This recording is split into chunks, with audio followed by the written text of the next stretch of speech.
ഉമേഷ്, ഏതാണ്ട് 26ഓളം കെട്ടിടങ്ങൾ വലിയ ഒരു നാശനഷ്ടമുണ്ടായി എന്നതാണ് അതിൽ ഏറ്റവും പ്രധാനപ്പെട്ടത്. ഈ ഉമേഷ് പറഞ്ഞതുപോലെ ആളുകൾക്ക് വലിയ തോതിൽ അപകടം ഉണ്ടായില്ല. കാരണം ഈ പലർക്കും ഈ ജനൽ ചില്ലുകൾ തറച്ചു കയറിയാണ് പലർക്കും അപകടം സംഭവിച്ചത് എന്നതാണ്.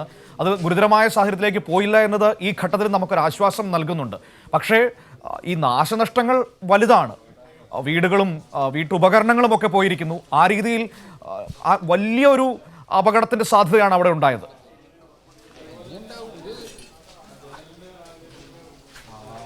അതെ മനു, അത് നമ്മൾ ഈ ദൃശ്യങ്ങളിൽ തന്നെ കണ്ടല്ലോ. തൊട്ടടുത്തുള്ള മറ്റൊരു വീടിൻ്റെ മേൽക്കൂരയാണ് ഈ കാണുന്നത്.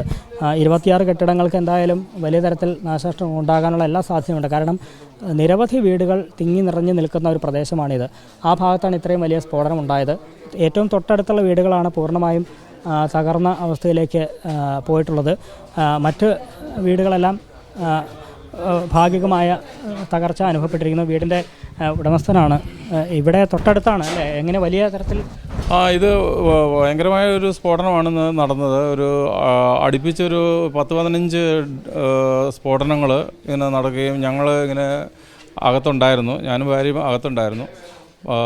വളരെ അധികം ഭയം ജനിപ്പിക്കുന്ന രീതിയിലുള്ള സ്ഫോടനങ്ങളായിരുന്നു. ഞങ്ങൾ ശരിക്കും പറഞ്ഞാൽ നിലത്ത് വീണില്ല എന്നേ ഉള്ളൂ. പക്ഷേ അതിനിടയ്ക്ക് ഒരുപാട് ജനൽ ചില്ലുകളും വാതിലുകളും എല്ലാം പറഞ്ഞു വീഴുന്ന ശബ്ദവും നിലം മുഴുവൻ കുപ്പിച്ചില്ലും അങ്ങനെയൊക്കെയായിരുന്നു.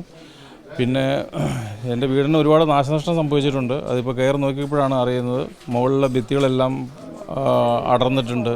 അതുപോലെ തന്നെ ട്രസ് വർക്ക് ചെയ്തിരിക്കുന്ന അതെല്ലാം പോയിട്ടുണ്ട്. കാറിന് ക്ഷതം സംഭവിച്ചിട്ടുണ്ട്.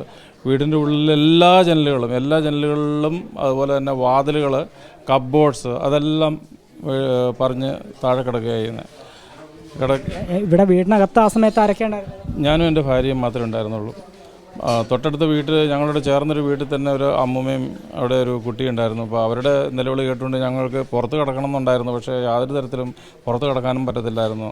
അതിൻ്റെ ആഘാതത്തിൽ ഞങ്ങളങ്ങ് ഇതായിട്ട് പേടിച്ചിരിക്കുകയായിരുന്നു. പിന്നെ ഒരു വിധത്തിൽ കുപ്പിച്ചിലിൻ്റെ ഇടയിൽ കൂടിയാണ് ഞങ്ങളൊന്ന് വെളിയിലോട്ട് വന്നത്. ഒരൊറ്റ സ്ഫോടനമാണോ അതോ പല സമയത്തായിട്ട്? പല സമയത്ത് ഒരു അടുപ്പിച്ചൊരു 10-15 എണ്ണം അങ്ങ് പൊട്ടി. അപ്പോഴത്തേക്കും ഞങ്ങൾ നോക്കുമ്പോൾ ഞങ്ങളുടെ പുറകിലുള്ള ഈ സ്ഫോടനം നടന്ന സ്ഥലത്തുനിന്ന് ആൾക്കാരൊക്കെ ഓടുന്നു കണ്ടു. അപ്പോൾ തന്നെ മനസ്സിലായി ഇത് എന്തോ അപകടമാണെന്ന്.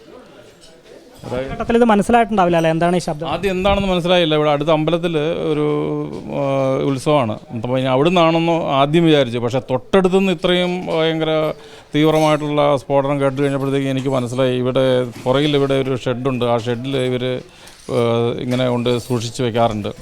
അത് വല്ലതും ആയിരിക്കും. ഇന്ന് രാവിലെ വണ്ടികളൊക്കെ അവിടെ വന്നിട്ടുണ്ടായിരുന്നു. അപ്പോൾ എനിക്ക് തോന്നുന്നു ഇന്നവരവിടെ കൊണ്ടുവച്ചിട്ടുണ്ട്.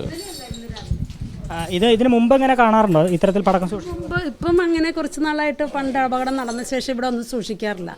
ഇപ്രാവശ്യമാണ് ഇന്ന് രാവിലെയാണ് കൊണ്ടുവന്നത്. ഇതിനു മുമ്പ് സൂക്ഷിച്ചതായിട്ട് നമുക്കറിയില്ല. പക്ഷെ ഇന്ന് രാവിലെ ഒരു വണ്ടി വന്നെന്ന് ഹസ്ബൻഡ് പറഞ്ഞു. അല്ലാണ്ട് ഇതിനു മുമ്പ് പണ്ടൊക്കെ സൂക്ഷിക്കുമായിരുന്നു. പക്ഷേ പണ്ട് ഇതേ സ്ഥലത്ത് പടക്കം സൂക്ഷിച്ചിരുന്നു. പണ്ടെന്ന് വെച്ചാൽ നമ്മുടെ ഒരു അപകടം ഉണ്ടായിട്ടുണ്ടല്ലോ പണ്ട്. എവിടെയാ? അതല്ല, നമുക്ക് ഈ ഇടയ്ക്ക് കൊല്ലത്തോ എവിടെയോ ഒരു അപകടം. അതിന് ശേഷം ഇവിടെ പടക്കം അതിനു മുമ്പ് സൂക്ഷിക്കുമായിരുന്നു. പിന്നെ സൂക്ഷിക്കാറില്ല. കൊല്ലത്ത് മറ്റേ പുറ്റിങ്ങൽ വെടിക്കെട്ട അപകടം അതിന് ശേഷം ഇവിടെ സൂക്ഷിക്കാറില്ല. പക്ഷെ ഇന്ന് രാവിലെ കുറച്ച് പടക്കം കൊണ്ടുവന്നു. അപ്പോൾ കുറേ കാലത്തിന് ശേഷം ഇന്നാണ് അങ്ങനെ ഉണ്ടായത്. ഇങ്ങനെ സൂക്ഷിക്കുന്നത് സൂക്ഷിക്കാൻ കൊണ്ടുവന്നത് എപ്പോഴാണ്? ഈ വണ്ടിയിൽ പടക്കമായിരുന്നു ആദ്യഘട്ടത്തിൽ ആർക്കും മനസ്സിലായി കാണില്ല. ഇല്ലില്ല, വണ്ടിയിൽ നിന്ന് കുറച്ച് സാധനങ്ങൾ ഇങ്ങനെ ഇവരെടുത്തുകൊണ്ട് ഷെഡിലേക്ക് കൊണ്ടുപോകുന്നത് ഞങ്ങൾ കണ്ടായിരുന്നു. അപ്പം ഇന്ന് വൈകുന്നേരം ഇവിടെ ഇന്ന് അവരുടെ വക വെടിക്കെട്ട് ഉണ്ട്. അപ്പോൾ അതായിരിക്കുമെന്ന് ഞങ്ങൾ വിചാരിച്ചു. പക്ഷേ പെട്ടെന്ന് ഇങ്ങനെ ഒരു സംഭവം ഉണ്ടാവുമെന്ന് വിചാരിച്ചില്ല. ഈ അപകടം സ്ഫോടനം ഉണ്ടായ സമയത്ത് ഏതാണ്ട് 3 കിലോമീറ്റർ അപ്പുറം വരെ ഒരു പ്രകമ്പനം ഉണ്ടായെന്ന് പറയാം. അപ്പോൾ നിങ്ങൾ തൊട്ടടുത്താകുമ്പോൾ വലിയ തരത്തിൽ ഭയങ്കര ഞങ്ങളുടെ തൊട്ടടുത്തെന്ന് പറഞ്ഞാൽ ഞങ്ങളുടെ ശരീരത്തേക്ക് വരെ ഇതിൻ്റെ പ്രഷർ വന്നിട്ട് ഞങ്ങൾ എന്താ സംഭവിക്കുന്നതെന്ന് അറിയാൻ മേലാണ്ടായിപ്പോയി.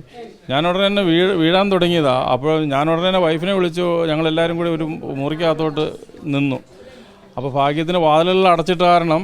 പക്ഷേ മുകളിലുള്ള ഞങ്ങളുടെ ഫസ്റ്റ് ഫ്ലോറിൽ മൊത്തം വാതിലുകളും പൊളിഞ്ഞു, ജനലുകളും പൊളിഞ്ഞു, ഭിത്തി പൊളിഞ്ഞു, പിന്നെ വാട്ടർ ടാങ്കുകൾ പൊളിഞ്ഞു, ഒരു പാരപ്പറ്റ് മൊത്തം പൊളിഞ്ഞു കിടക്കുക, വീട് മൊത്തം തകർന്ന് കിടക്കുക. അതായത് ഒരു എന്താ പറഞ്ഞാൽ വെടിവെച്ച് എങ്ങനെ തകർക്കാവോ ഒരു വീട്, സ്ഫോടനം നടത്തിയ ഒരു വീട് എങ്ങനെ തകർക്കാവോ ആ രീതിയിലായിട്ടുണ്ട്. തൊട്ടടുത്തുള്ളവർക്കൊക്കെ ഈ കുപ്പിച്ചില് കൊണ്ട് പരിക്ക് പറ്റി. നിങ്ങൾക്ക് അങ്ങനെ ഉണ്ടായി? ഞങ്ങൾക്ക് ഭാഗ്യം കൊണ്ട് അങ്ങനെ വന്നിട്ടില്ല. ഞങ്ങൾ വാതിലടച്ചിട്ടുകൊണ്ടായിരിക്കുമെന്ന് എനിക്ക് തോന്നുന്നു.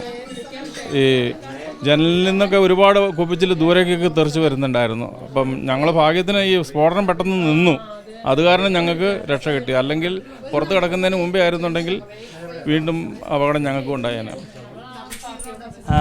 മനു, നമ്മൾ കേട്ടതാണ്, തൊട്ടടുത്ത് താമസിച്ചിരുന്ന അദ്ദേഹത്തിൻ്റെ വാക്കുകളാണ് നമ്മൾ കേട്ടത്. ആ സമയത്ത്, ഈ സ്ഫോടനം നടക്കുന്ന സമയത്ത് ഈ വീടിനകത്ത് ഉണ്ടായിരുന്ന 2 പേരാണ് അവർ. നേരത്തെ ഞാൻ സൂചിപ്പിച്ചു, ഒരു 3 കിലോമീറ്ററിലപ്പുറം വരെ ഇതിൻ്റെ പ്രകമ്പനം ഉണ്ടായി എന്നുള്ളതാണ്. അപ്പോൾ തൊട്ടടുത്ത ഉള്ളൊരു വീട്ടിലുണ്ടായിരുന്നവരുടെ അവസ്ഥ എന്തായിരുന്നു എന്നുള്ളതാണ് അദ്ദേഹം വിവരിച്ചത്. ആ സ്ഫോടന സമയത്ത് ശരീരത്തിലേക്ക് അതിൻ്റെ പ്രഷർ വരെ വന്നു വീഴാൻ പോയി എന്നൊക്കെയാണ് അദ്ദേഹം പറഞ്ഞത്.